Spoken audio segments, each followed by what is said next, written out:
hard to be heard on the thing. I sort of have to stand in front of it and try to cut out the noise from the side, which means I have to stand up here for a lot of the talk. But at the same time, I then can't write over here. You can't hear me over there. And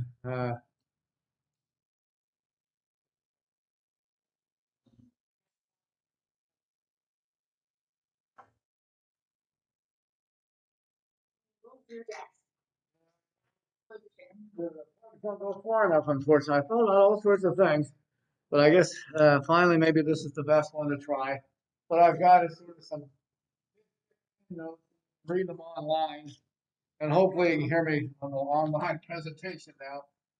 But what I want to start off with today is a review of all our techniques. Sometimes I have a student come up to the first exam and say, I did all the homework, I know how to do everything, but I blanked on the test and I got them all wrong. Usually what happens is they went through the problems doing everything the same by the method they were told. But then the test comes up, they don't know which method to apply, right?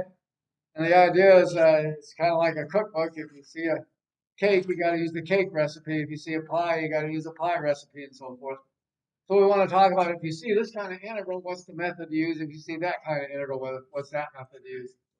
So the first thing is u substitution. If you see f of g of x like that, right, inside an integral, something to try, and it doesn't always work, is to let u be the inside function, let u equal g of x, a u substitution, in which case du is g prime of x dx.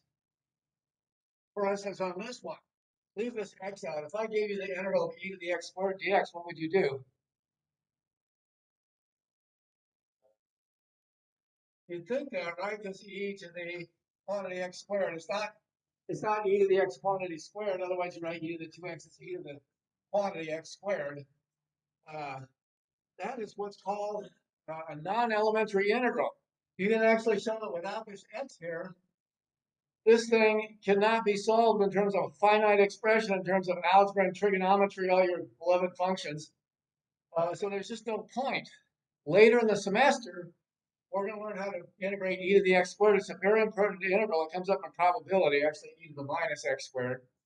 Very important, gives you the bell-shaped distribution. But without the x here, we'll learn how to do it as an infinite sum, but you can't do this as a finite expression. It's what's called a non-elementary integral. And you can try that because it's a function of a function, but it doesn't work. So the point is, u substitution doesn't always work. Here's a non-elementary integral where just best you can do is an infinite approximation. Right? But if this x is in here, it is a great substitution, right? As you said, because now I see a function of a function, e to the x squared function. I said, well, x squared is the inside function. I'll try letting it equal x squared. And substitution doesn't ever solve anything, right? It just gives you a new integral that's hopefully easier, right? So if I'm going to let u equal x squared, then du has to be the derivative dx or 2x dx. In which case, multiplying by half, I have a half du is equal to x dx. So I circle the x dx, scratch that out and put 1/2 du. Scratch out the x squared and put u, and I get e to the u 1/2 du. I got a new integral, but I made it a lot easier. So a lot of times when you see a function of a function, it'll make your integral easier, but it depends critically upon having the derivative of the function multiplying dx, or at least a constant multiple of it, right? So it's something to try. When you see a function of a function, try substitution. There are other cases where substitution is useful, and it's not so obvious. This is just one case. In fact, a lot of this big book I told you about, I think before, that I had as a graduate student, we had to look up all these integrals. Just somebody thought of a clever substitution somewhere along the way, and so they put it in the book, and pretty soon you can do a lot of integrals. Um, so this one, integral of e, 1/2 e to the u du is just 1/2 e to the u plus a constant. It's 1/2 e to the x squared plus a constant. So without the x, this thing is a non-elementary, I'll call it a non-elementary integral. With the x, it's an easy u substitution. That's the substitution. Any questions on that? Like the go-to method after you pull the constants out, right? The integral of the sum is the sum of the integrals kind of thing. This is the most common thing, and you learned it last semester, but we did a little more aggressively this semester. Now the second, next one, a lot, is integration by parts, right? And But you want to write, maybe I should have written the formula down there real quick.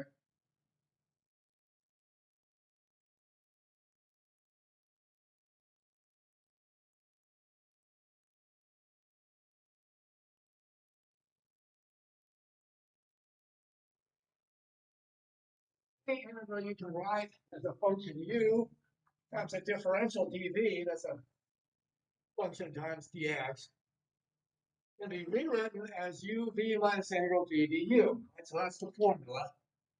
And this works. This is what you look for. I told you kind of look, are you making a cake?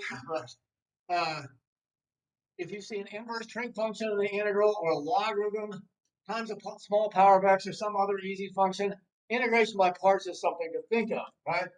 So here, this one, integral ln of x over x squared dx. Oh, there's a logarithm times the small power of x. Maybe this is a good method, right? Even ln of x by itself, this method works. So I think, how can I make an integration by parts knowing that this is a cake when I see this is going to be a piece of cake when I see ln of x and small power of x is what's happening.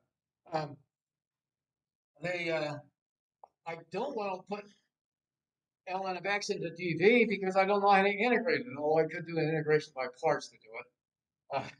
But instead, I'll let u equal ln of x, and then the rest of it has to be dv. So what this is an integral u times dv, right, for the formula. If you can write an integral as u times dv in a clever way, sometimes you can make it easier. This one never solves the integral. It just gives you another integral that's hopefully easier. I want to get that logarithm out of there, so I'll let it be u. Then du will be its derivative dx. That says 1 over x dx. I'm sorry, this big fat pin is necessary so they can see it on the screen there. But it also makes it hard to read sometimes. If I let u be ln of x, then du is 1 over x dx. I got rid of the logarithm. That's the idea. V, then dv has to be the rest, right? So this is an integral u times dv. Right? So dv is 1 over x squared dx. That means v is the integral of 1 over x squared with respect to x. Well, we know what that is. It's integral of x to the minus 2, so it's minus 1x to the minus 1, or minus 1 over x. There's what v is. And the integration by parts down here is v minus integral v du, where u is natural log, v is minus 1 over x, du is 1 over x dx. When I do that,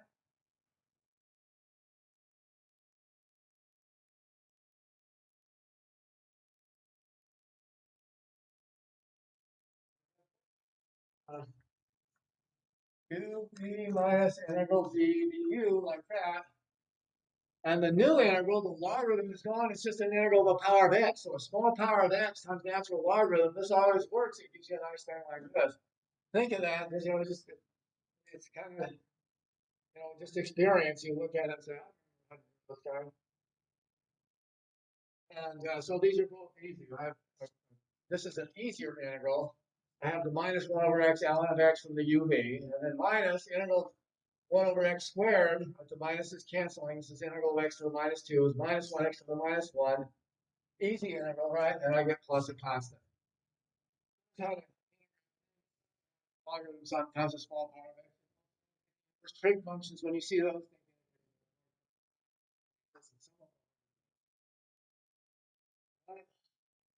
Questions on integration? That's often what you go to substitution if that doesn't work. And then the science is because you get waves, interacting waves, they tend to give you these integrals, what they call harmonic analysis and so forth.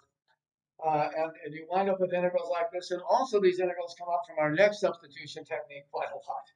So for both those versions, you want to be able to integrate things like power of sine. This says m sine to the nth power times cosine to the nth power dx. How do you integrate one of those? When you see that m is odd, if this power is odd, I'll let u be the other trig function, cosine. If n is odd, I'll let u be the other trig function, the sine. If they're both odd, you can choose either one.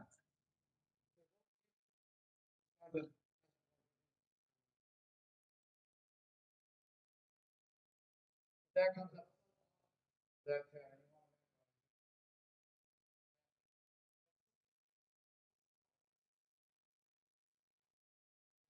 was on substitutions and identities to solve trigonometric integrals. So when you see an integral of trig functions, think, is it this kind? I can make this kind of u substitution. Similar formulas exist for tangent to the nth power coupled with secant to the nth power. Those tend to come up together partly because of the next technique that we'll mention. If m is odd, you let u equal the other function secant. But in this case, if n is even, the power of secant is even, you let u be the other function. That is even power of secant, so it's derivative, derivative tangent is secant squared, so it's derivative of tangent is the idea. So this one's odd or this one's even, then you can solve this kind of integral. If this one's even and this one's odd, then this method doesn't work. If this one's odd, this one's even, both work, right? So usually this you get this one even and this one odd. I do want to make hope is not.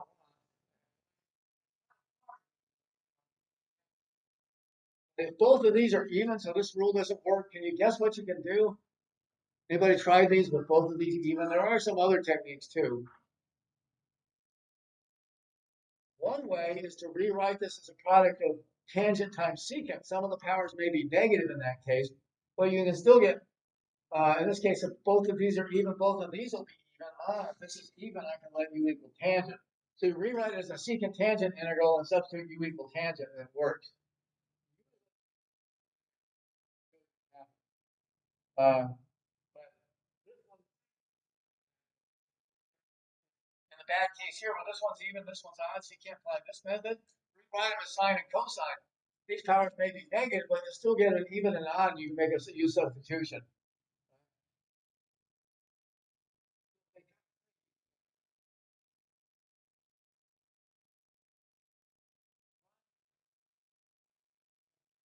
Coupled with cosecant, cotangent to the m, cosecant to the n. These come up a lot. And I've got everybody on here a second. It looks like it's working. Yeah. Um, this is just like this one with their cofunctions. If you have cotangent and cosecant, again, if the first one's odd, you substitute u equal to the second one. Second one's even, you can substitute u equal to the first. If both of these are the case, you can do either one. If both of these don't work, you can rewrite as sines and cosines and use the first method with a lot of trouble. It fails, and you have cotangent, even power, cosecant, and odd power. Sometimes something. Was it n supposed to be even for this example? Oh, I wrote odd. Yeah, it's supposed to be even.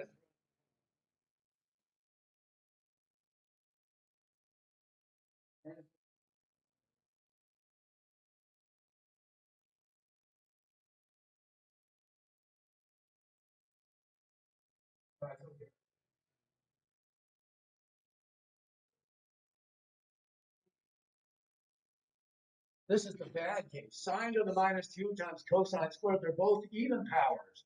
What am I going to do? The first method doesn't work for sine to a power times cosine to a power. Well, write it as cosine squared over sine squared, and you recognize it's an integral of cotangent squared. All right? So what happens now is you can rewrite it as a cotangent cosecant integral.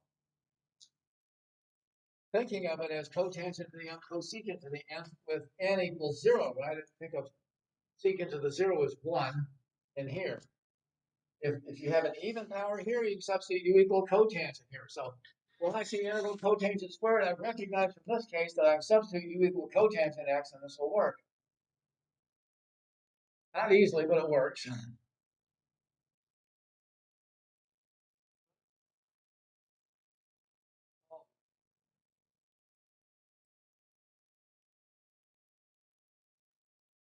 What I do then is like u equal cotangent x, and then again, this is just a substitution, and it doesn't follow that rule f of g of x. These are exceptional substitutions, one that don't follow that thing. For these trig integrals, you make this trig substitution. Let u equal cotangent x when because the power of cosecant is even at 0. In that case, I need du equals its derivative dx is minus cosecant squared dx, right? Derivative cotangent is minus cosecant squared. Now, how do I get minus cosecant squared in there? All I have is integral cotangent squared. There's no cosecant there. So the trick is the make it fit rule you stick in a minus cosecant squared, and you cancel it with a 1 over minus cosecant squared. So I'll put minus 1 over cosecant squared times minus cosecant squared with my original integrand cotangent squared, and write it this way. And now I have 3u sitting here. So you put in what you need to make du and cancel it out here. Now the trig substitution method applies, right?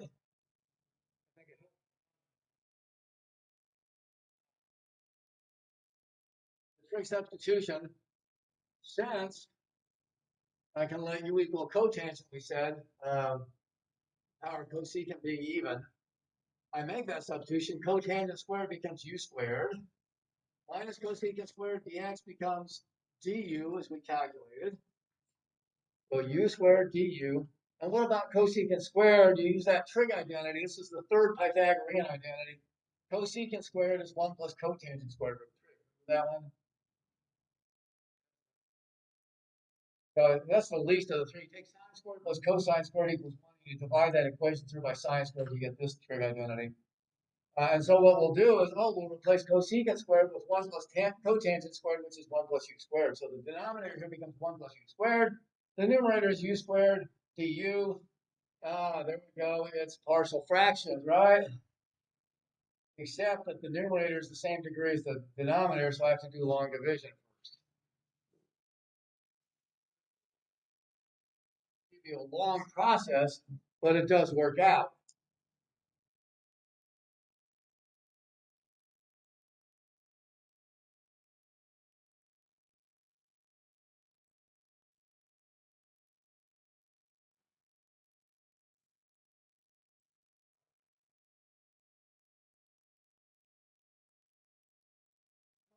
Turning these too fast, you don't get a chance to write. Sometimes I don't realize when I turn the pages, I'm not having to write. Oh, I didn't pick it up there, did I?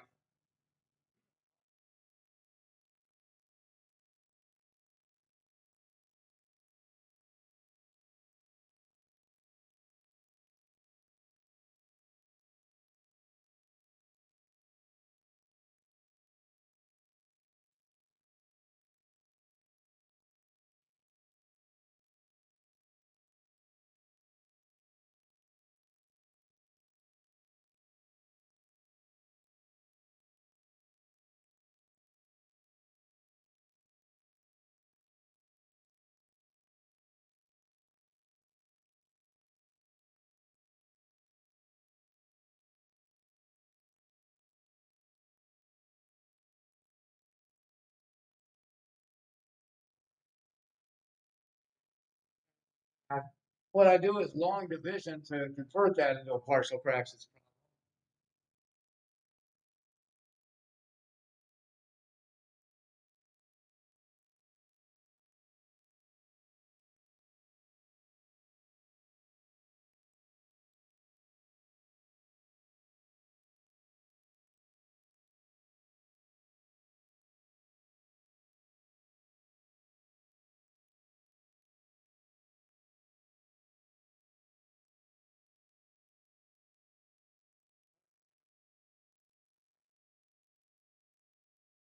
And integral u squared over 1 plus u squared.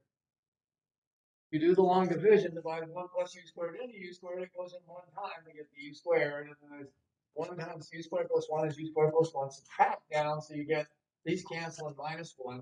So the remainder is minus 1, the quotient is 1. You can rewrite that integrand as the quotient 1 plus the remainder minus 1 over the divisor 1 plus u squared.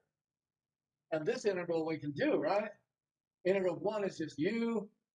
Integral of the other one, what's this one? Yeah, it's just straight arctangent. It's easy, right?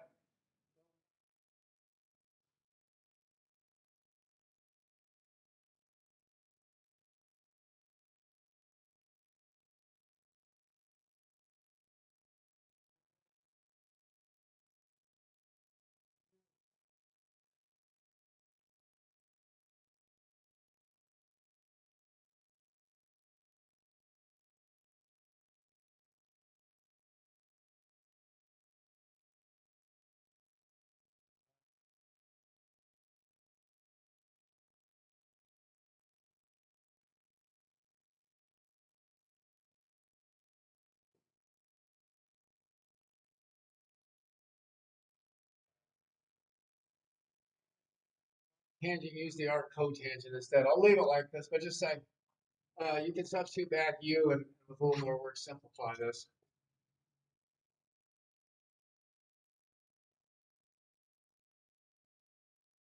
Okay. So you can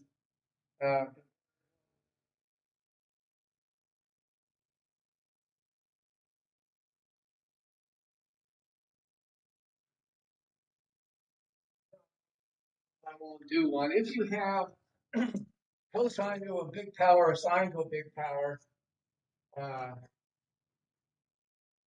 it might be you don't want to do this kind of method. What you can do is instead is reduction formulas. So I said, don't memorize those. If you need them on the test, I'll give them to you. But you just look at the formula and plug in to solve any trig function of the nth power. There's one for each of the 6 trig functions. I just put cosine up there as an example.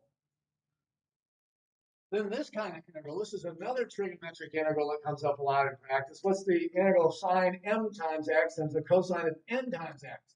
In the above integrals, if you had instead of x, kx, they all worked as long as it was the same argument of all the trig functions. But here, what if you have different arguments, m times x and n times x? How do I integrate those? Remember that one? Answer sitting there. Use a trig identity, right? The sum and difference identity. Sine of alpha plus beta is sine cosine plus cosine sine. Sine of alpha minus beta, says mx minus nx, is sine cosine minus cosine sine. If you add these together, you get 2 sine cosine. Divide by 2. This whole thing is just sine times cosine. That's what we have here. So this allows you to rewrite this in this thing, which you can integrate. Sine of a constant times x and sine of another constant times x is easy.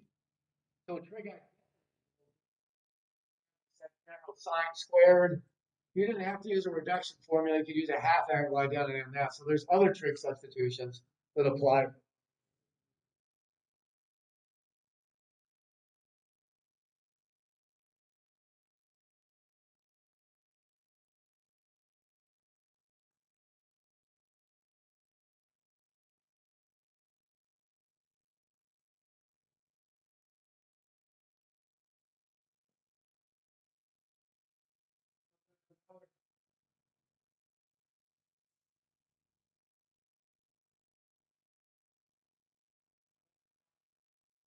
You have an integrated square of a trig function. Use a half angle identity and get something you can integrate. There are other ways to do it, but that's the easiest way, I think. So those are 3 methods. Use substitution when you see f of g of x. Integration by parts, if you see logarithms and inverse trig functions and lots of other things you start to recognize after a while. 3, there's various trig substitutions and identities. If it's a power of one trig function times a power of another, or a trig function of mx times the trig function of nx, or a trig function of a square, all those things have nice trig identities or substitutions you can make, and you just have to memorize the different cases. It's an apple pie or a cherry pie or blueberry pie is different trig substitutions or identities. Now, method 4 is if you see these square roots. You might say that's kind of obscure. Maybe that isn't very useful. These square roots come up quite a lot in actual applications. So that's why they're here, because these 3 square roots containing a squared minus x squared, a squared plus x squared, or x squared minus a squared are frequent.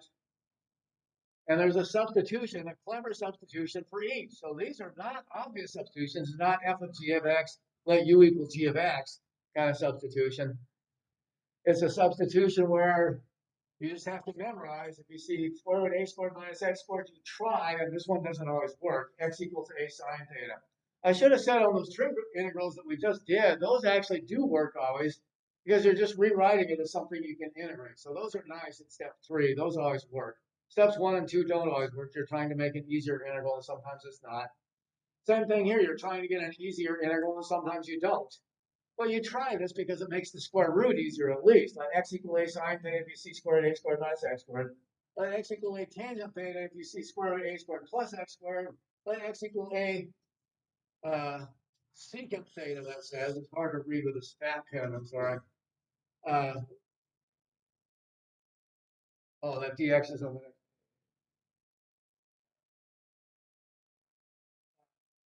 secant theta if you see square root of x squared minus a squared. So this always takes care of the square root, and sometimes you get an integral you can do. So here's an example: integral x squared times square root of 4 minus x squared dx. As I see a squared minus x squared, I'll let x equal a sine theta, right? Where a is 2, the square root of 4.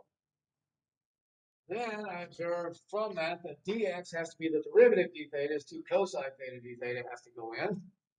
So I substitute out dx in favor of 2 cosine theta d theta, replace x squared with 4 sine squared. What do I do with the square root? You can figure it out. Square root of 4 minus 4 sine squared is square root of 4 cosine squared. Oh, this is just 2 cosine. You can do that if you want. There's nothing wrong with it. But so many of these integrals that have more than just the square root in here have some other stuff that needs to substitute out or substitute back later. It really helps a lot of times save time to draw this triangle. It tells you how to replace the square root and how to substitute back.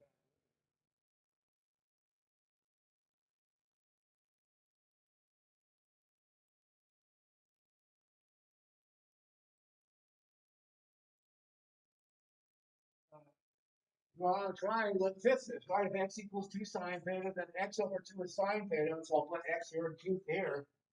Opposite over hypotenuse is sine theta. So I'm going to put theta here. That's the triangle. Then we get the last side by the Pythagorean theorem, is what this means. P like the is the Pythagorean theorem. This side is the square root you needed now, right? So I can substitute out. I can figure out how to replace the square root. This side is adjacent over hypotenuse is cosine. So I look at that and I say, where'd it go? It's off the bottom. Yeah, there we go. Square root of 4 minus x squared over 2 is cosine. And I multiply by 2, I say I substitute the square root out as 2 cosine theta. So that's what I'll do. The x squared gets replaced with 2 sine theta quantity squared. The square root gets replaced with 2 cosine theta. The dx gets replaced with 2 cosine theta d theta. Now, 4, 8, 16 can come outside. Sine squared, cosine squared d theta. And look what happens in these trig substitutions. You normally wind up with an integral of these trig functions, right? Sine to a power, cosine to a power, d theta. Just what we did in the last section. So this is one reason that last technique with the trig substitution is important. You get those kind of integrals from these with square roots. The other one is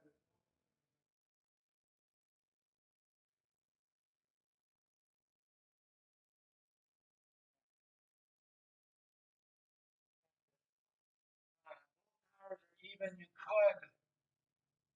could turn it into a tangent secant problem or a cotangent cosecant problem, either one, and it works, but it's long. Also, when you have small even powers, sometimes it's easier to use the half angle identity, right? Replace this with 1 minus cosine 2 theta over 2. Replace this with 1 minus sine 2 theta over 2. That would probably be the easiest way out of one when you have just squares. I'll recommend the half angle identity.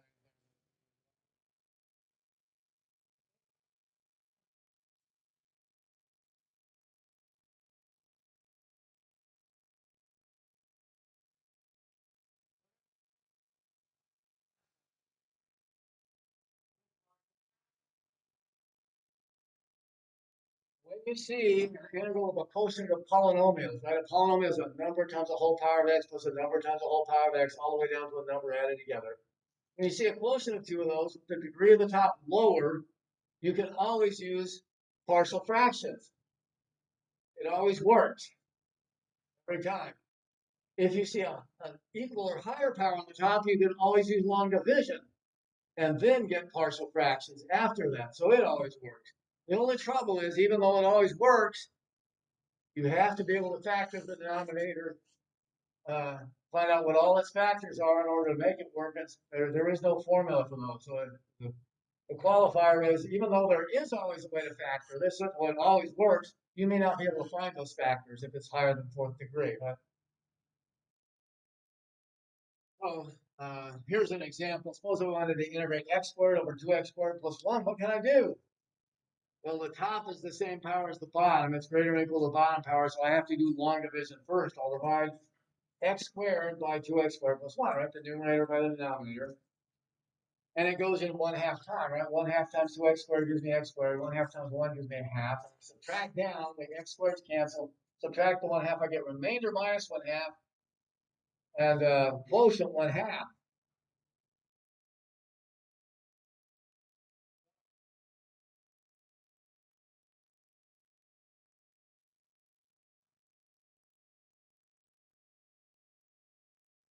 And the integrand is remainder plus, quotient plus remainder over divisor. And I just have to integrate this. Well, this is easy, right? Now the numerator is a lower power. It follows the partial fractions, right? So I get integral 1/2 is 1/2 x. I'll pull the 1/2 out here, and I need to integrate 1 over 2x squared plus 1. Guess what? This is the partial fractions decomposition, right? This is an irreducible quadratic on the bottom. It doesn't factor any further over real numbers. How do I integrate this one now that it's already in partial fractions? There's the hint. Think of this as a proof problem, but squared, right? This is where if you multiply top and bottom, you know, at the bottom is x squared plus a half, and then you say, I should put 1/4. Let's see, 1 over square root of 2. So the bottom becomes x squared plus a half.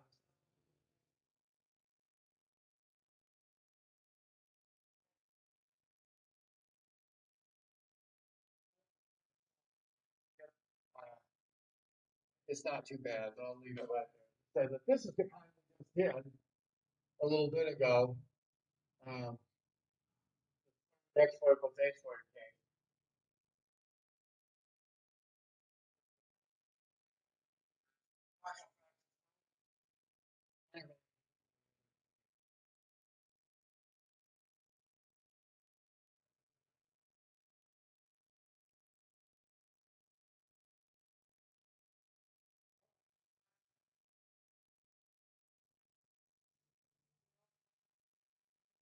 Techniques, and now you're experts. You can go to those integrations. You have to see how many integrals you can do. It's kind of fun.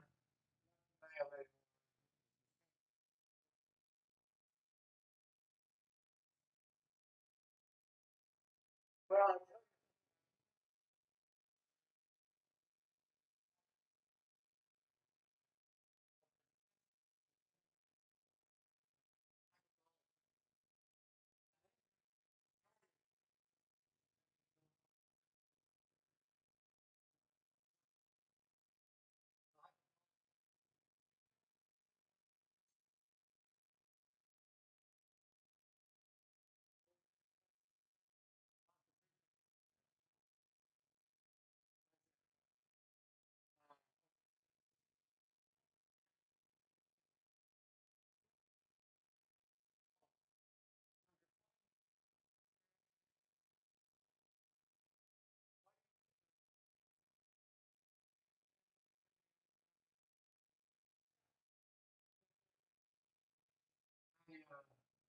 they want you to see them because even though you don't need them, you don't learn to solve any new integrals. Learn to solve them. That's what's fun. So we'll do those next week, and I'll assume you haven't seen the derivatives of those. You haven't seen the derivative cautious. Have you seen those? Okay. But we leave those out I'm going to have you guys learn them, even though a lot of the other sections aren't. Hyperbolic trig functions are more and more useful in higher mathematics these days. Just as a shortcut to getting answers. I'll come back to those. Instead, we'll do improper integrals, which is the next section. And there are 6 different improper integrals. These are very fun. You got all these grungy techniques for solving things. These are visually fun and think about what it is you're computing. These are 6 different kinds. Here's the first kind. Maybe I should number.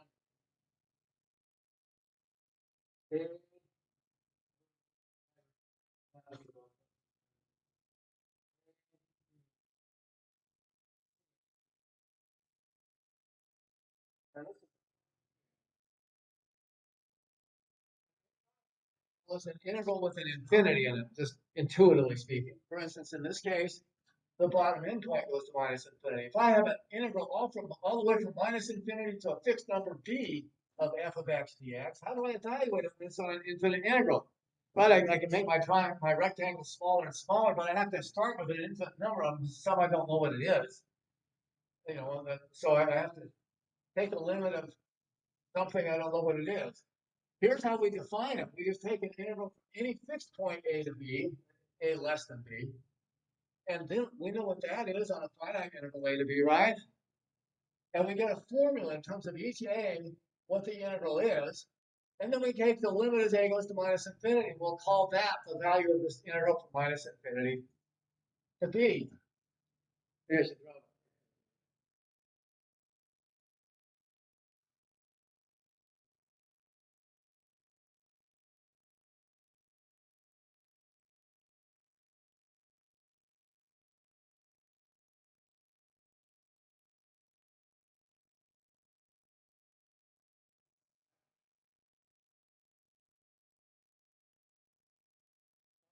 It goes all the way to minus infinity up to b. Maybe it's 1 over x squared, I don't know. And I want to find the area under the curve. What is it? It goes infinitely far. I'll take the integral from any finite.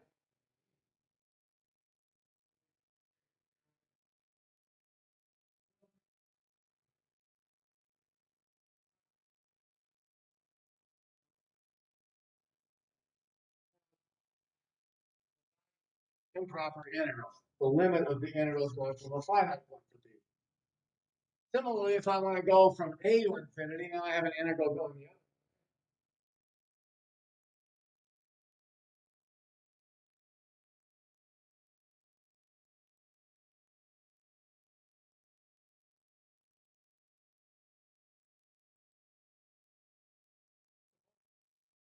It starts at a, but it goes all the way forever to the right. And I want to say, what's the area under there?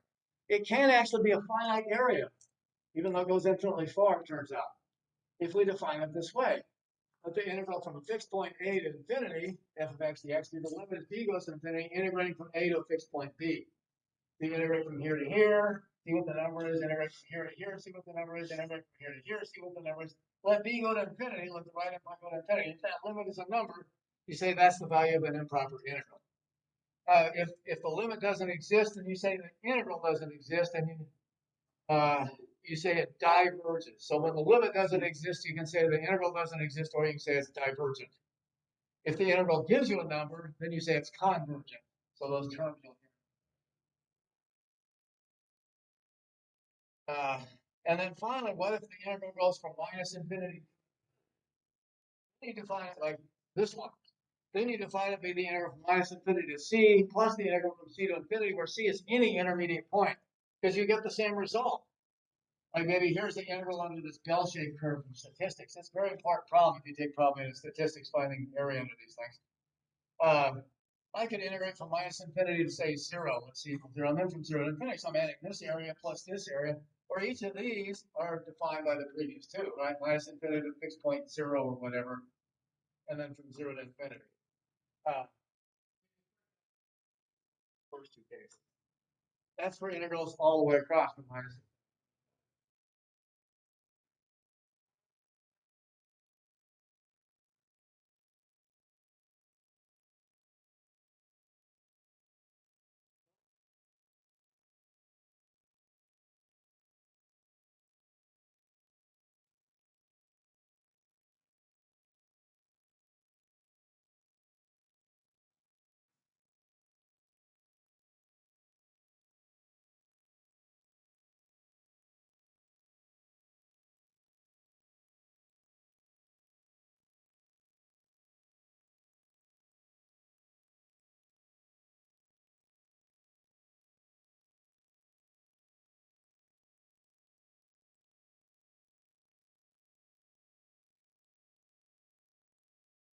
Now here, case.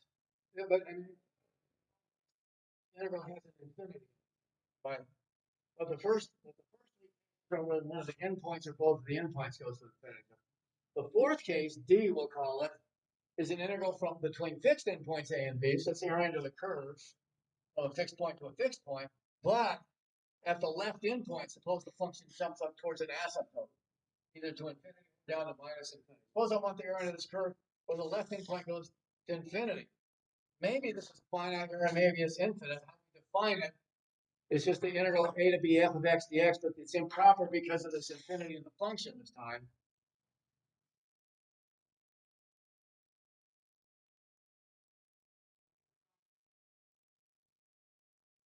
To be the limit, can't read that as can you?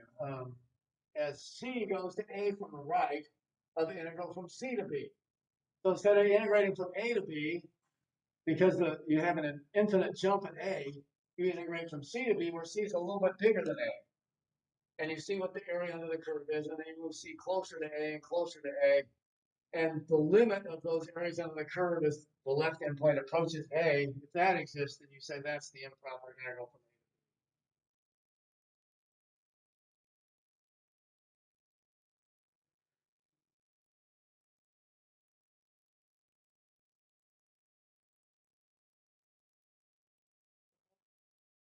Right. Well, that an improper integral. Now we want the area under here, which may or may not be finite. What we'll do is integrate, instead of going from a to b, integrate from a to c, some point short of b. Right? And then we'll integrate to another c closer, c closer. We'll take the limit a to c, bring the curve closer and closer as c approaches left. And we'll say if that limit exists, then that's the value of this integral. Applies to the improper integral. That's what you do. Take this area, then this area, then this area, and this area. And the limit, if those areas are approaching a finite number, you call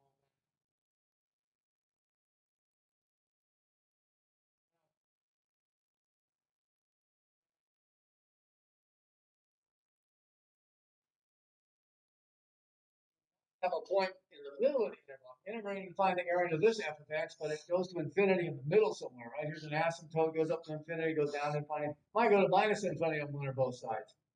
But the idea is it has an infinity somewhere in the middle. Then you can break this up into integral from a to c plus integral from c to b. Right? A to c plus c to b. Just like you did in calculus.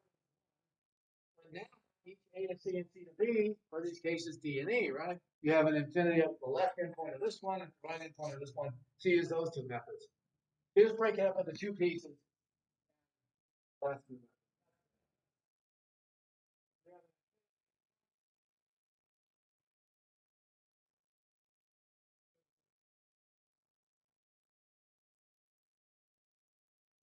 Makes sense?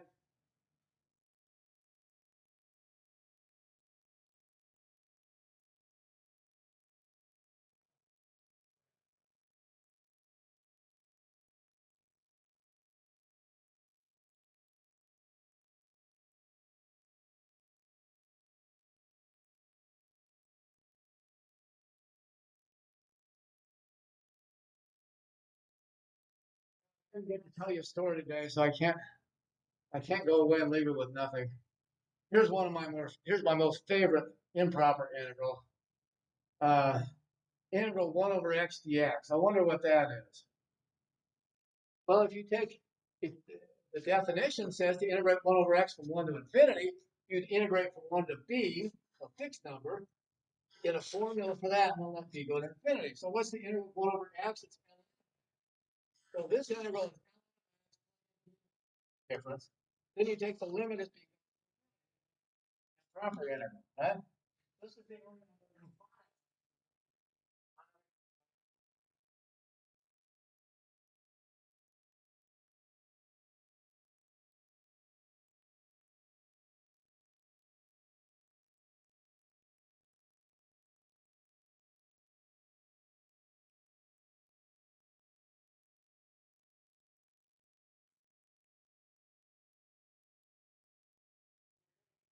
from 1 to an arbitrary number b, finding a formula for the area. Here it is. Forget the limit for now. Now you take the limit that b goes to infinity. Think of getting the area under here, the area under here, the area under here. If that limit exists, that's the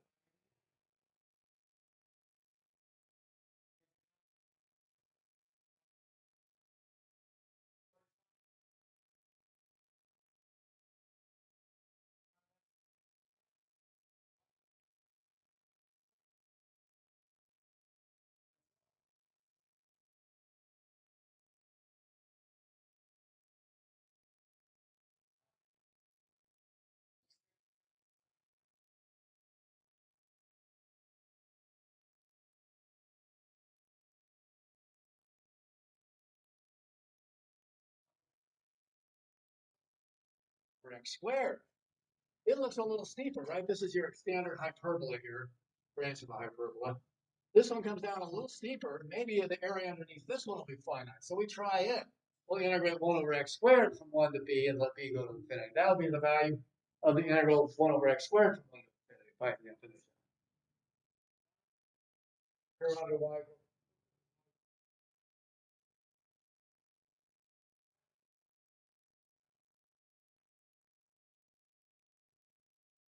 This area will be.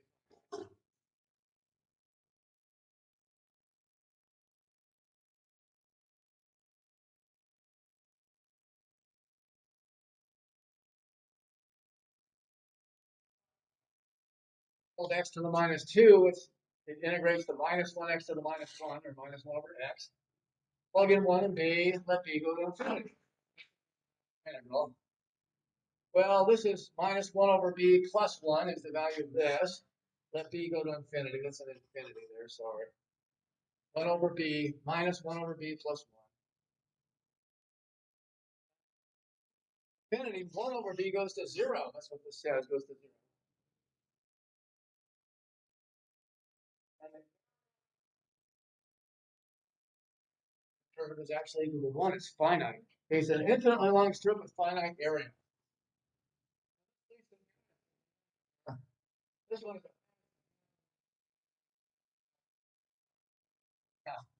called Gabriel's horn.